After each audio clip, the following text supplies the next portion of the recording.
Hi guys, Spartan 765. Today I'm going to do a video because a lot of people are seeming to mix up the AKM and the AK-47.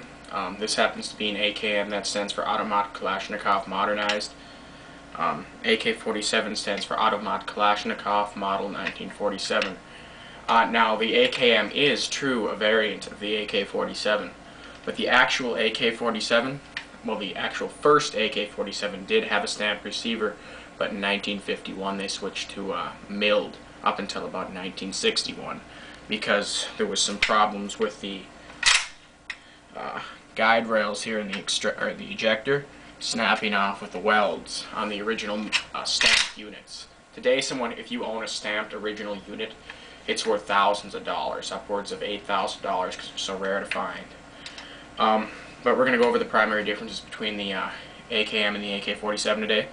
First off, we're going to start out with the AKM, which is this model here. Is a full kilogram lighter than the original AK-47. Now I'm going to go over the reasons and why it's lighter. There's a few main reasons. Number one, the buttstock is, aside from there being a hole drilled for the cleaning kit, there's also another hole drilled to lighten it. The receiver is made from 1mm thick stamped steel. I think it's chrome moly steel too, other than just a milled, big billet of milled steel. And what was the next thing? Oh yeah, the receiver cover. As you'll notice on AK-47s, there's no ribbing on it. It's just smooth. The receiver cover on an AKM is 0.5 millimeter thick steel. On an AK-47, it's 1mm thick. They lightened it but kept the strength by putting the ribbing on here.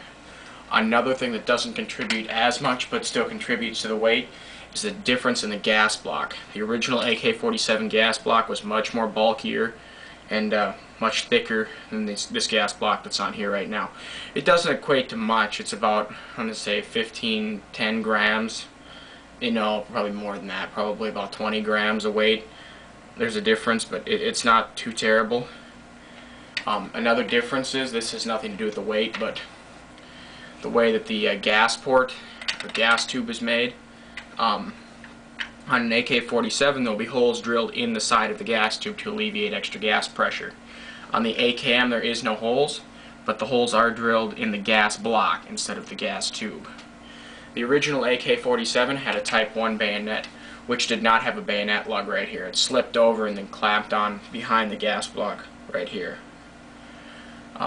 Another difference is the original AK-47 just had it had a threaded barrel, but there was just a thread protector put on it. They didn't make them with the 45-degree slant muzzle brake.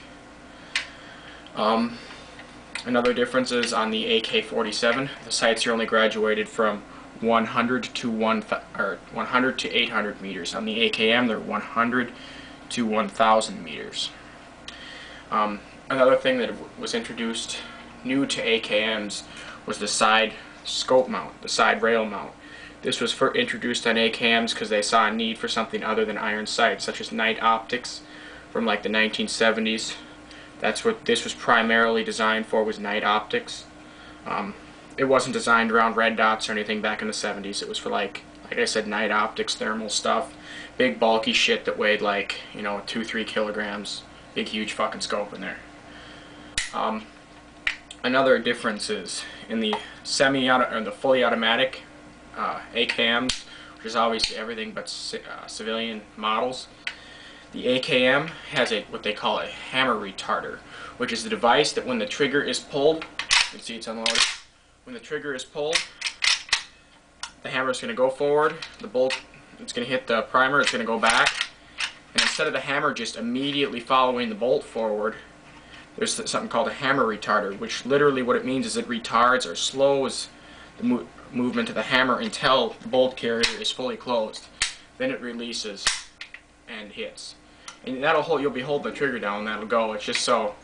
The original AK-47 was more of a type of a slam fire gun, kind of like an SMG is, like an MP40 or a Sten. Here, let me show you something on here. The original AK-47, as you can see, there's this little nub in the back here, which pushes the hammer. The original AK-47 nub was extended back a little further, so that, in a sense, when you pulled the bolt, the hammer was literally slam firing but this little nub here would protect the firing pin from being hit. On the AKM it doesn't do that. It would protect the firing pin from being hit until the bolt was fully locked, not until the bolt carrier was all the way forward, just until the bolt was locked. See, the bolt here is locked right now, but if it's like back that far, the bolt isn't locked, but the bolt carrier would not be all the way forward when an AK-47 would start to fire, because there would be no hammer retarder in there. There's a few differences also in the bolt carrier and bolt assembly design.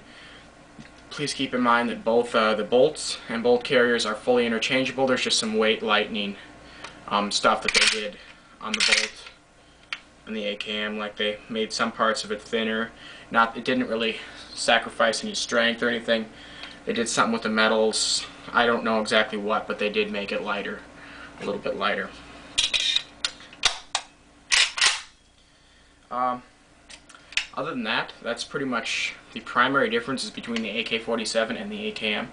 Most parts are fully interchangeable between the two firearms. It's just one was made, you know, just a little different than the other. Like I said, the AK-47 does not have a hammer retarder in it. Oh yeah, they also both have the cleaning rod, obviously. But if you got any questions or comments on this video, you can feel free to send me a message. Oh, one other thing I'm going to mention too. The AKM in fully automatic has been proven to be more accurate than the AK-47. I'm guessing that's because of the bolt carrier being all the way forward, which in a sense keeps the bolt locked longer. You know, it keeps, if the bolt carrier is back this far, the bolt isn't going to be locked for like 1/100 of a second less or something like that before the bullet's out. So it's more accurate in fully automatic fire, the AKM is. But as far as semi-automatic fire goes at long-range targets, from my experience, I have seen that the milled units are a little more accurate. Groupings are about 1 centimeter tighter at 100 meters. It's not really anything too terribly noticeable, but if you had to say one was more accurate, I'd go with the milled unit for just centimeter tighter groupings.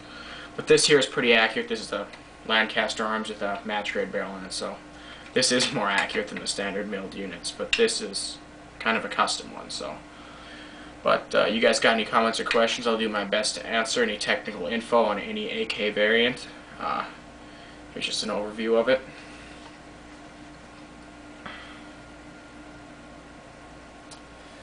Okay, Spartan 765 out.